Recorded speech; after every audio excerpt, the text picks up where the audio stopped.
cold.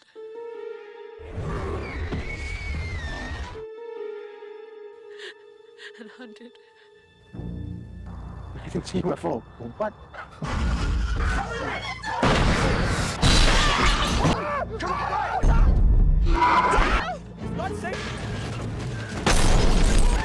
It's probably just raccoons. They like to pick through the trash. If it is a hoax, I should have been the one that directed it.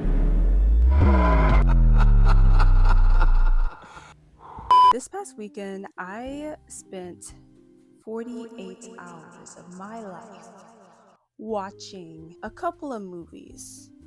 Alien Abduction, the original version of that movie that I discovered after watching that one, basically under the same name, but under like a different name. I'll explain it in a second. It's called the McPherson tapes. And then I also watched Blair Witch Project. That movie is that girl. And then I also watched Paranormal Activity. I didn't watch all of them. I just watched the first one. We don't talk about the ones after 2, 3.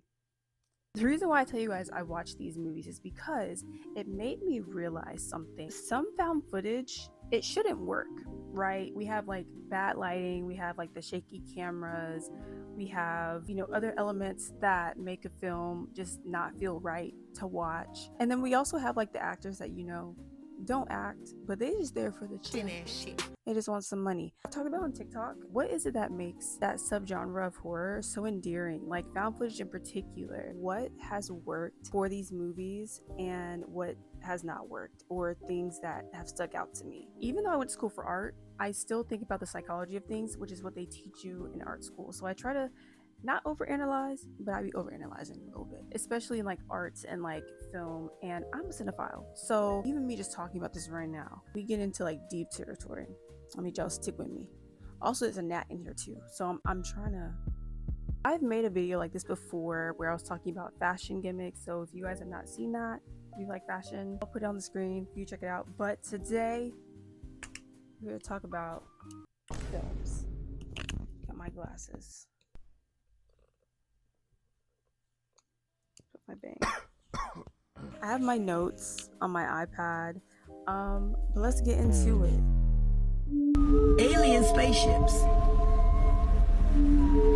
above my house. So back in 1989, there was this man named Dean Aliato. He shoots this film called UFO Abduction. I think it cost like $6,500, and it was more so a home style type of found footage film about a family who loses power at a birthday party. Crazy things start happening, and then next thing you know, aliens have abducted them and taken them. Even though he made this film, the most craziest thing happened, and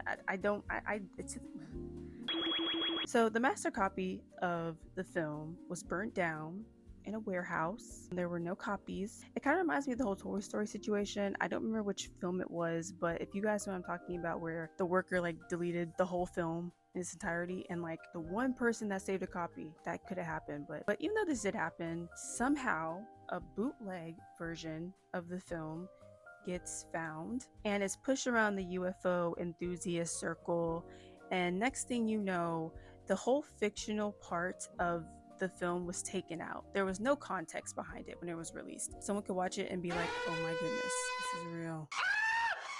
It went under the nickname the McPherson tapes. The family wasn't even named the McPhersons. They were the Van Heeses. People really did believe this was real, right? All they had was the news and the radio. They were not able to make sure it was real. It even gets shown at a bunch of UFO conferences, and a retired lieutenant who has nothing to do with the film claims that it's real. A big bunch of losers, you're wasting your lives! Get a job, kiss a girl, do something! But it wasn't until like a decade later, in 1998, the Dick Clark Productions gives Aliato money to remake it for TV. So I guess it kind of turned out well, He held on to his blessings. He waited out, and look what happened.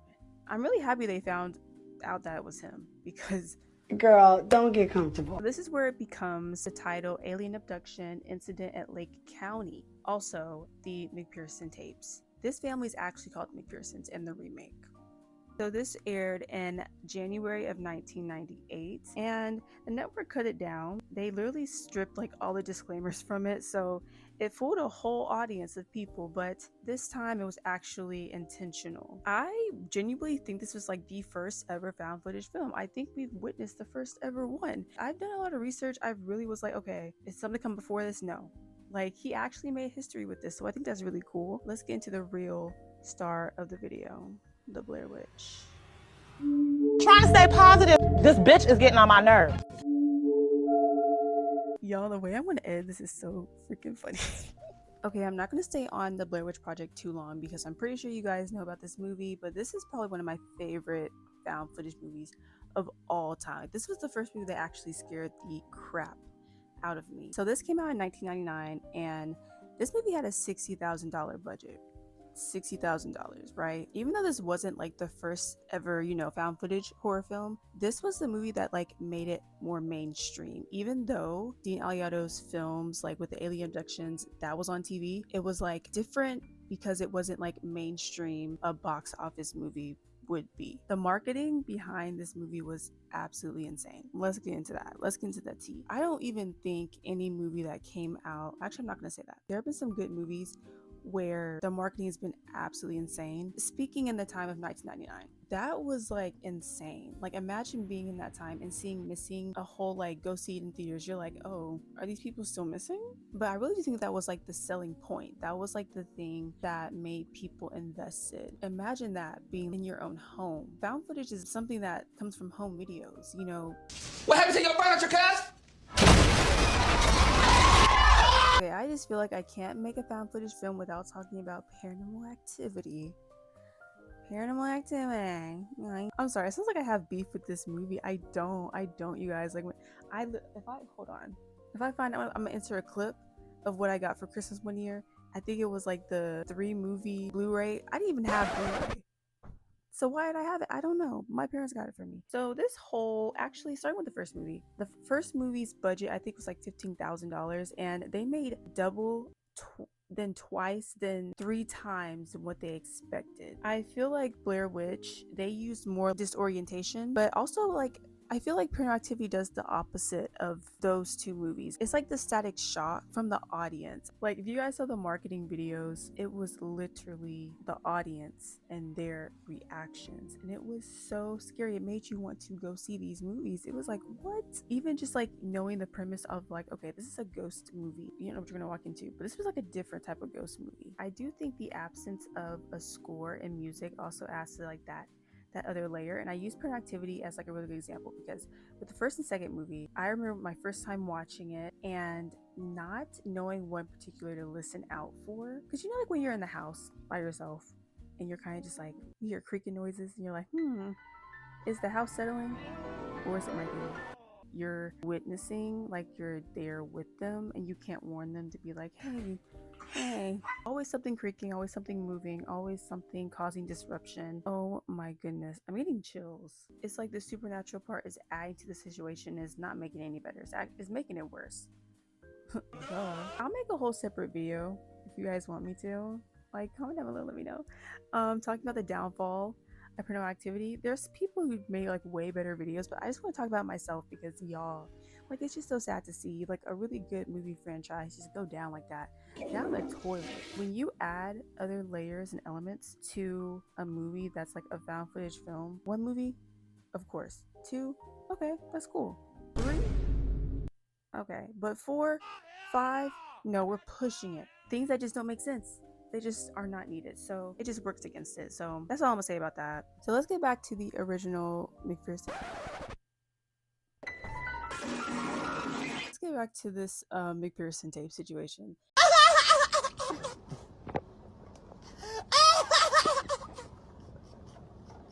So we talked about Paranormal Activity, the audience reactions, and then we have Blair Witch, where, that marketing, that's really got it.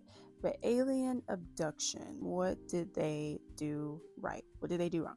Like I said, I had 48 hours. I watched both of them. They weren't that long, maybe like an hour. Looking at both movies, they're both very similar to each other. So it's about this family. They are gathered for a birthday party for their niece Michelle, and Michael is behind the camera filming everything. One thing I will say, and I'll talk about this when I talk about the second movie, you can tell this family really likes each other. This family really enjoys each other's company, and I love that. As they're celebrating, the brothers come across a spaceship outside. They get spotted by the aliens. But first off, why do y'all go towards the problem? Why? Just stay in the house. Because they would have known you were there. Actually, they would have found you. But at least you could have said you were minding your business. Things move really fast plot-wise. I'm not even gonna lie to you guys. So literally about the 30-minute mark, they were fucked. Also, the acting is not the best. First off, the grandmother, she needs to go first. I'm not gonna lie. During this whole movie, I understand she was trying to calm down the girlfriend and everybody in the family because she's a grandmother, so that's what grandmas do. But girl, aliens, Don't open the door. As long as we're in here, we're safe. just talking, just yapping. Another thing that's really getting me about this film, I did not get that gnat, y'all.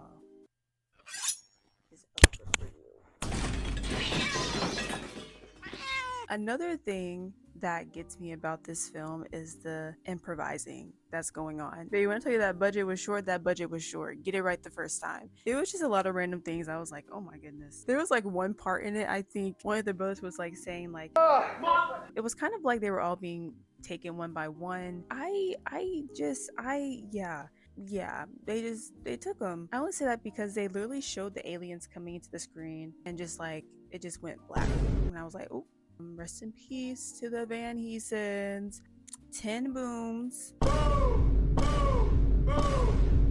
Yeah, I totally forgot to mention this, but tell me why one of the brothers decided that it was a smart idea to bring one of the aliens into the house. And that one brother that brought him to the house, him and that thing on him, I'm not going to say it on YouTube because but he had that thing on him like clutched to him and he was ready to get something. And I definitely felt like over time more errors should start to happen, but also I did think to myself like this is like probably like amateur first film meets lack of common sense.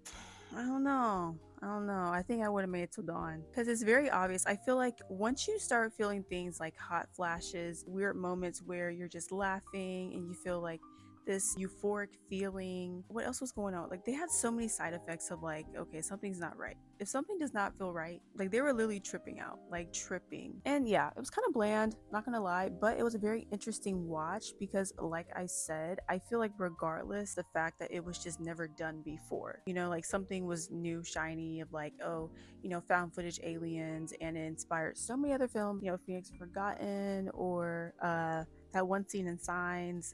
Yeah. Now let's get into the remake. Now this one, I'm not gonna lie to you, nothing changed besides actually a lot changed.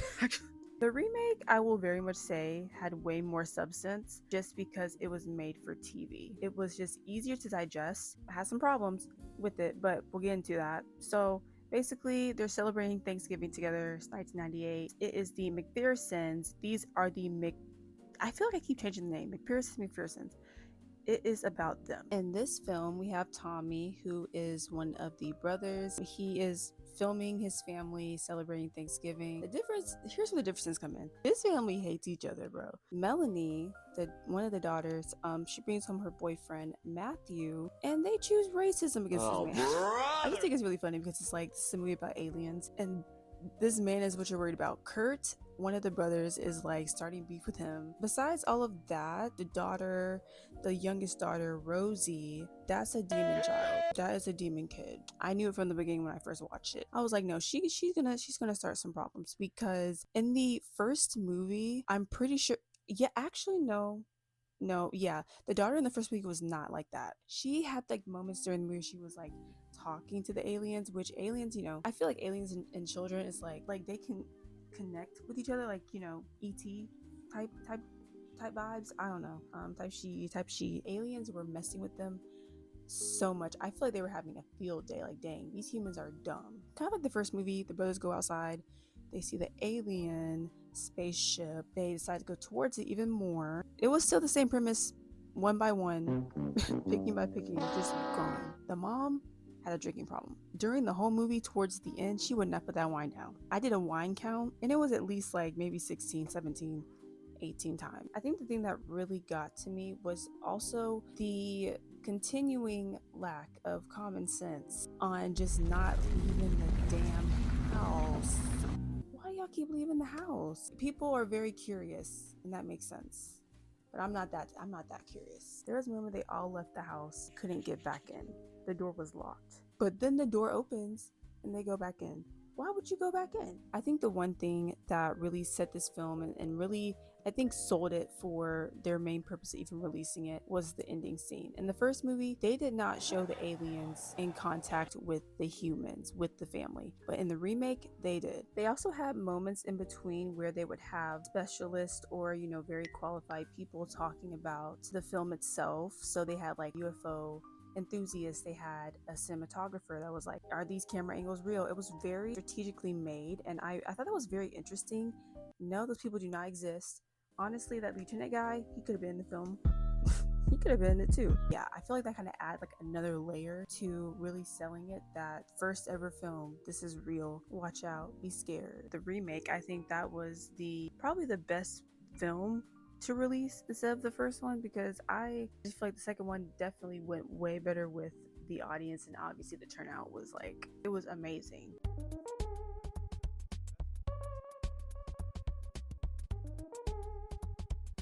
I do think with like all of the films I talked about, they all had their own things that helped build this subgenre. There's so many other films I did not talk about, but just the main ones in particular that I did watch and made the most sense to kind of talk about: the first ever film, Predecessor, and then the one that people always reference to. But yeah, how do you guys feel about found footage films? Which one are your favorite? Comment down below. Let me know your thoughts. Have you guys even seen the Alien movies? Y'all need to watch them. It's on YouTube. Let me know what your favorite found footage films. Also, if you guys have Letterboxd, comment your names, because I want to connect with more people on my Letterboxd, and I'm always putting films that I'm watching in there like weekly all the time. Also follow my TikTok. Had to make a new TikTok, but it's whatever. It's fine. Go follow it. Go follow my Instagram, blah blah blah. Yeah, I'm about to go to sleep. I'm tired. Okay, bye.